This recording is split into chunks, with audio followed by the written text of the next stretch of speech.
let's start to tinning wires. Seriously? Again? I think it's overheating. This video is about the behavior of wire insulation during soldering and how to choose the perfect wires for soldering electronics and wire harness. Types of wire insulation. Wire insulation can be of several types: PVC, silicone, PTFE, also known as Teflon, and fiberglass. Each of them has different characteristics and different purposes. Let's start from silicone insulated wires. Insulation melting temperatures around 350 degrees Celsius. Operating range from -60 to plus 260 degrees Celsius. At negative temperatures, it remains flexible down to -190 degrees Celsius. Behavior during soldering. Elastic, soft, does not melt, does not smell, it does not deform even when soldering close to insulation. It does not char but turns into ash at high temperatures.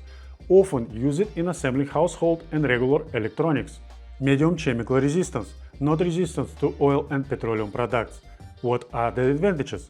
Flexible, convenient, stay soft at negative temperatures. A good choice for hand soldering and creating reliable connections. Next insulation, PTFE, Teflon. Insulation melting temperatures 327 degrees Celsius. Operating temperatures from -190 to plus 260 degrees Celsius. Does not change at negative temperatures, ideal in freezing conditions. Behavior during soldering. Does not melt, more rigid than silicone insulation, but this is the best option for reliability and thermal resistance. Highest chemical resistance, not affected by oils, gasoline, cleaning agents, ultraviolet. PTFE Teflon is the most chemically inert insulation. Applications: aviation, military, industrial electronics, devices for long-term operation. What are the advantages? Excellent chemical and thermal resistance, excellent for soldering and wire harness.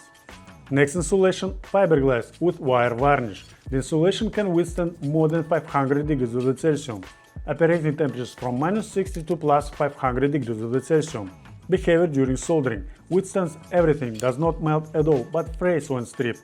The insulation is hard but not brittle. Chemical resistance depends on the protective varnish inside the wire, but more often the varnish inert to chemical too. Fiberglass itself is chemically inert. Use it in devices with high operating temperatures, heaters, aviation, military space. What are the advantages? Maximum temperature resistance. And now the worst insulation type, which in most cases is used for soldering, PVC insulated wires. Insulation melting temperature around 170 degrees Celsius.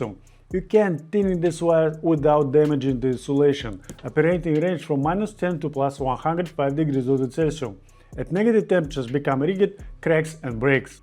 During soldering, it chars, smokes, slips off the wire strands. Burnt black residue can create current leakage. Use it in cheap electronics. Very low chemical resistance.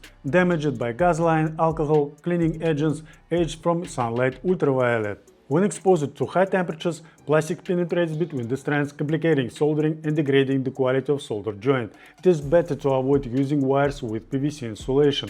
If you have ever soldered PVC wires, you have already seen how it melts and stinks. If you haven't, watch this scene again and don't ever buy wire with PVC insulation.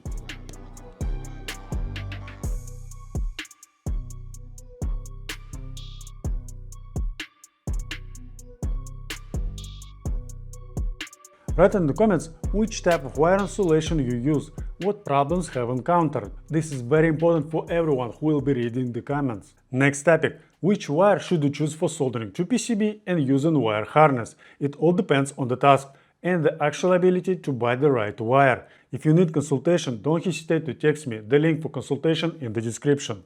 So, for hand soldering, repairing and assembling PCBs, also for wire harness, use stranded tinted wire in silicone or PTFE insulation. Flexible, good chemical and thermal resistance, does not char and degrade when soldering and tinning.